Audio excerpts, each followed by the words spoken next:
¿Qué tal? Bienvenidos a una sesión más de Mares Mexicanos, que tuvo la oportunidad de charlar con la doctora Nancy Ramírez, quien es investigadora en el Instituto de Investigaciones Oceanológicas de la Universidad Autónoma de Baja California. Esta conversación con la doctora Ramírez es a propósito de su ponencia magistral de Oceanografía Química, Estudios de Microplásticos en México, una mirada a través del tiempo, como parte del 22º Congreso de Oceanografía. Escuchémosla. Bienvenida, doctora, muchas gracias. Bueno, la problemática de los microplásticos, dicho por muchos investigadores o los que se están dedicando a estudiar esta temática, pues es aún desconocida, pero sí se ve el impacto que está teniendo en los diferentes matrices, componentes que conforman pues todo lo que es el ambiente, ¿no? Entonces sí hay presencia y ya se han determinado algunos efectos en específico en algunos organismos, ¿no? Entonces, pues sí, hay mucho trabajo que hacer y sí han encontrado, yo siempre digo en mis presentaciones, que se han encontrado a donde se han buscado, ¿no? Se han buscado en aguas superficiales, que estamos hablando de zonas costeras, pero también en cuerpos de agua dulce, se han encontrado en el ecosistema terrestre, tanto en suelos como en organismos, porque aunque estemos hablando de mares, todo lo que se encuentra a tierra, pues finalmente va a llegar al océano, ¿no? En organismos, tanto marinos como terrestres, en la atmósfera, hay estudios que los han encontrado, e inclusive pues tuvimos recientemente una charla en donde nos mostraba todo lo que se encuentra en el espacio, ¿no? Que a lo mejor para verlo lo vemos en grande, pero en algún momento todo eso se va a hacer pequeño, ¿no? Entonces va a estar ahí dando vueltas, y eso ya es una acción hecha realizada por el hombre. En donde más los hemos encontrado a grandes profundidades, porque finalmente van a llegar a través de la distribución de corrientes y todo este sistema que tenemos para transportar el material a lo largo de todo el globo terráqueo, pues es lo que nos hace como más homogéneos, y por la naturaleza, digamos, del material que por su diversidad y el tamaño pequeño puede llegar a grandes distancias, a ser ampliamente distribuido, ¿no? No recuerdo muy bien el número, pero lo que se tiene estimado, que es muy poco, se sabe a lo mejor más o menos a dónde están, y haciendo grandes cálculos, qué hay en la superficie, a lo mejor qué hay en la atmósfera, pero hay más desconocimiento que conocimiento, porque en el agua a lo mejor tenemos una noción de lo que hay en la parte superficial, pero no sabemos qué hay a lo largo de la columna, ni mucho menos qué hay en el fondo, ¿no? Y eso es también por la naturaleza del material. O sea, mi plática les decía, bueno, tenemos en la cabeza unos 6, 7 tipos de plásticos, pero en realidad hay como 5,000 tipos de plástico más 60,000 combinaciones, ¿no? Todo esto implica es que hay una diversidad de composición y de todas las características físico-químicas que hacen complicado su estudio, ¿no? Eso es lo que te podría decir en ese aspecto.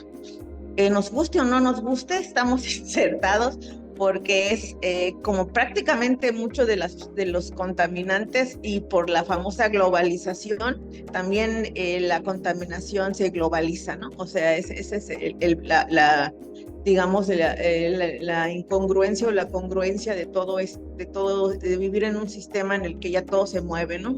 Esa es una. ¿Cómo se inserta en esta problemática? Pues como la mayoría de los países, cuando estamos sujetos a un uso desmedido de los recursos, incluyendo en este caso los recursos que nosotros fabricamos, como es el plástico, porque el plástico es fabricado, y nos hemos inmerso en esta problemática, pues porque seguimos las mismas tendencias que la mayoría de las poblaciones, ¿no? Tenemos un consumismo, un mal uso de los recursos y un abuso de ellos, ¿no? Entonces, así nos insertamos, pues como se inserta la mayoría de los países.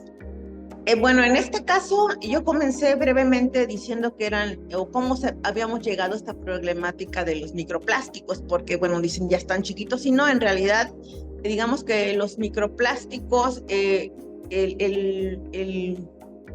momento en que ya nos damos cuenta que estas partículas están haciendo algo en nuestro ambiente relativamente reciente, ¿no? Estamos hablando, se utilizó como primera vez este término en el 2004, o sea, tiene muy poco tiempo. Sí, este término, digamos que lo dan a conocer en el 2004, porque yo comienzo diciéndoles que en realidad el uso indiscriminado o el mayor uso se le empieza a dar a este recurso, pues después de la Segunda Guerra Mundial, y empieza a cambiar como la tendencia. Hay una producción que pasa de 1.7 de 1950 millones de toneladas a casi las 400 millones de toneladas que tenemos ya para estos años, ¿no? Entonces, no ha disminuido esa tendencia, entonces hay una sobreproducción que dirán algunos que responde a la demanda, además combinado con un abuso del famoso llamado plástico de un solo uso o de poco uso, y combinado también con la gran generación de residuos que nosotros tenemos, el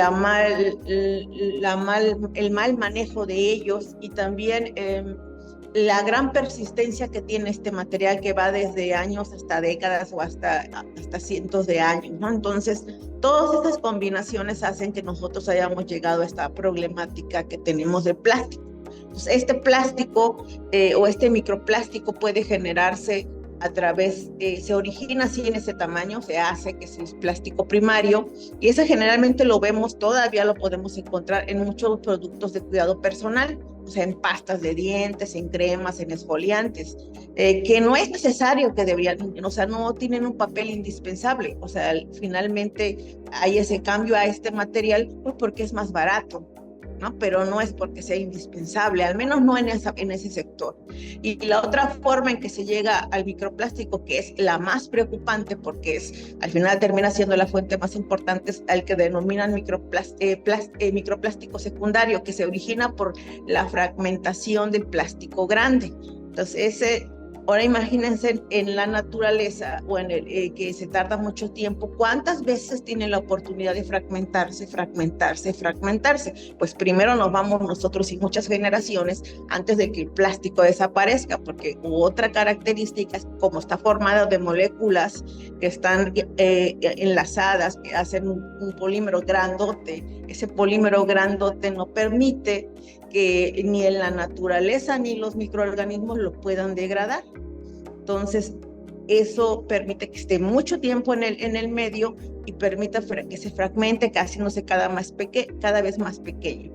Y este tamaño es lo que lo hace particularmente peligroso, más que el plástico grandote. El plástico grandote en el organismo pues te puede obstruir, te puede deformar, y va a caber de acuerdo pues a la apertura que tengan los organismos. Pero el chiquito, entre más chiquito, pues puede interactuar hasta con el organismo más pequeño que te imagines y ir trasladándose a través de la cadena trófica. Entonces, ya nos estamos metiendo con otra problemática, y además ese pequeño tamaño también hace que se puedan absorber partículas, y entre esas, o compuestos, y entre esos están los compuestos que se le adicionan desde su origen, y también los que va captando alrededor del ambiente donde este material va cayendo, ¿no? Entonces, puedes ver que sirve de transporte de pesticidas, de PCBs, de todos los compuestos orgánicos que tú te puedes imaginar, además de organismos que a lo mejor no pueden llegar a algún lugar, pero como este material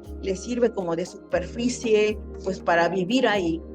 También le sirve para transportarse porque es tan ligero, y si vive en el océano también puede transportar organismos a lugares que antes no llegaban, pero que este material les permite tener mayor movilidad, ¿no? Entonces la problemática, la verdad, es amplia. Les hablé un poco de eso, y también les hablé más o menos cómo estamos nosotros en relación a América Latina, ¿no? Y en relación al mundo. O sea, hay estudios en México, hay un gran esfuerzo. Somos, de acuerdo a dos revisiones que les presenté ahí, una hecha en el 2020 y otra en el 2022, dentro de los países de Latinoamérica estamos después de Brasil en segundo sitio de publicaciones generadas, que eso nos habla en relación a cómo estamos estudiando esta problemática. Sin embargo, a nivel Latinoamérica y del Caribe, pues estamos producimos el 5% del 100%, o sea, muy alejado de lo que es, por ejemplo, Asia o es lo que es Europa. Ellos están entre los dos, pues entre 40 y 45%. Entonces, sí tenemos, digamos, a lo mejor no el desarrollo o la aplicación en esta temática, o yo digo que en varias, pero sí hay esfuerzos que estamos haciendo, al menos a nivel Latinoamérica podemos decir que no estamos tan mal. Sí les presenté estudios que hay, sí hay en ciertas partes hay estudios sobre agua superficial y sedimentos, también hay, digamos, un poquito más porque es un poquito más accesible, varios estudios en playas, en lo que es el sedimento en las arenas, en organismos también hay gran esfuerzo, en organismos marinos, hay en peces, hay en ese de lobo marino, hay en cangrejos, hay en camarón, o sea, en ostión, o sea, hay esfuerzos por saber cómo estamos en varios aspectos, ¿no?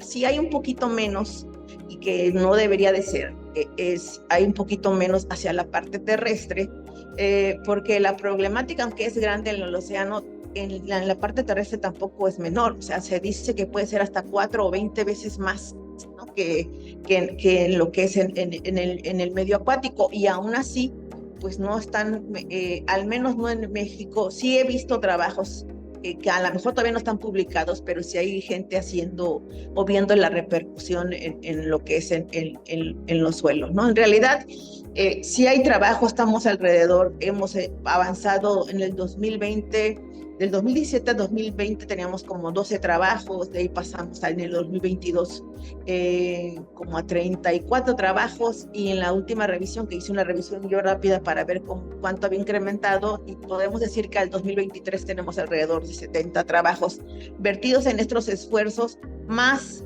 otros grupos de investigaciones que están viendo cómo están cosas como el agua que tomamos, o los diversos alimentos como los peces estos que se secan y que se comen los charales. O sea, hay varios grupos haciendo esfuerzos en diferentes aspectos, ¿no? Y a veces, que por eso se los expuse, porque a veces como que uno cree que no hay nada hecho, y sí hay mucho trabajo haciendo, ya publicado y en proceso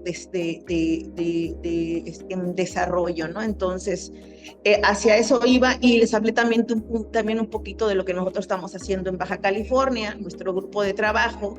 ¿Y qué es lo que estamos haciendo? Pues básicamente estamos estudiando dos bahías grandes, que es la bahía donde está el instituto, que es Bahía Todos Santos, Bahía San Quintín, y recientemente incorporamos una laguna que es Laguna Manuela, ¿no? Entonces lo hemos estudiado de manera integral, en la parte en agua superficial, en el sedimento, algunos organismos que son de interés en la acuacultura, pero también de los que están asociados en este caso a los mantos de algas, y hemos estudiado ya algunas fuentes, o sea, cuánto ingresan por aguas residuales o qué ingresa por aguas residuales, y últimamente estamos evaluando también el aporte atmosférico que debido al comportamiento que hemos encontrado en estas bahías, vimos que puede ser una fuente importante, y es lo que estamos haciendo actualmente, ¿no? Entonces, digamos que eso es lo que a grandes rasgos tratamos, entre otras cosas. Sí, cuando yo te digo que en la frase que en todo lo que se ha buscado lo han encontrado, no es exageración, ¿eh? O sea, y eso es, digamos, fácil de suponer, porque ven que se transporta, ven que se almacena. Por eso nosotros encontramos, por ejemplo, en ostión, te voy a poner un ejemplo, pero las partículas, al menos en nuestras bahías, ahí también, porque en estos organismos que son filtradores, a lo mejor no se excede su capacidad de depuración. Sí hay plásticos, digamos, 0.7 a 0.3 piezas de microplástico por gramo de organismo. Si hacemos una pequeña relación considerando que en 100 gramos son más o menos 6 ostiones, es el que te voy a poner de ejemplo, pues en realidad no son tantas piezas. Estás ingiriendo cada vez que te comes media docena de estos ostiones. Yo no respondo por todos, sino por estos. Unas 7 o 10 piezas, 7 o 10 piezas de microplástico por cada media docena. Y dirías, no, pues sí es mucho. No, no es mucho, porque si tú lo trasladas a cocinar, piensa alrededor que ocupas cuando cocinas. Y hay estudios que demuestran que cuando tú cocinas, metes más microplásticos que lo que trae mucho de los alimentos, ¿sí? Entonces, prácticamente es lo mismo en el agua. Hay estudios en cerveza, hay estudios en leche y en bebederos. Entonces, ¿por qué? Porque es mucha la dependencia que tenemos de este material. Entonces, sí se han encontrado. En realidad, todas las acciones que sean por cambiar los hábitos de consumo sirven, y eso es que yo creo que es prácticamente uno de los caminos que debemos de tomar.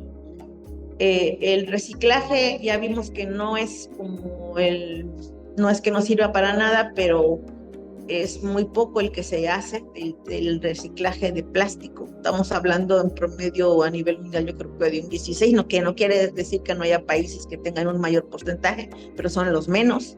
O sea, en general en México se habla de entre un 11 o 12% de reciclaje, que es muy bajo.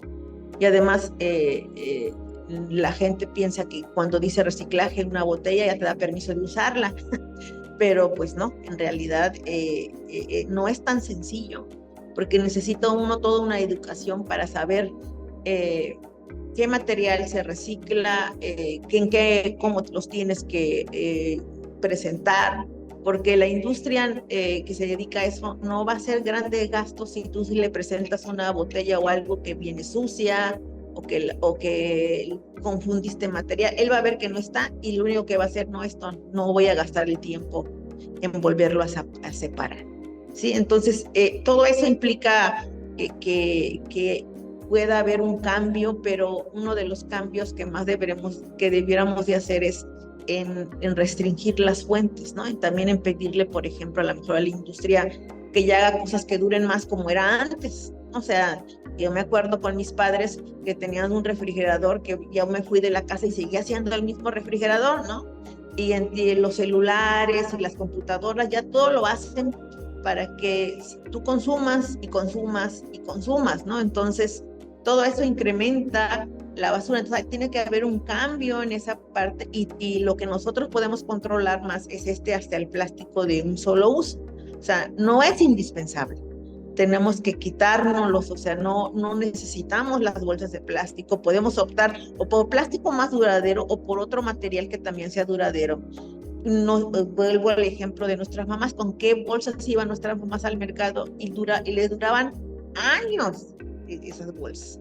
Entonces, ese te mete a un ritmo diferente. Entonces, yo creo que esas políticas sí sirven, pero para que verdaderamente sean útiles, deben de vigilarse, que se efectúen, ¿no? Entonces, que eso es lo que yo creo que todavía no está bien coordinado, porque hay muchos esfuerzos, pero todavía vemos que hay muchas libertades, ¿no? Y que no se aplican de una manera correcta. Muchas gracias. Hasta luego.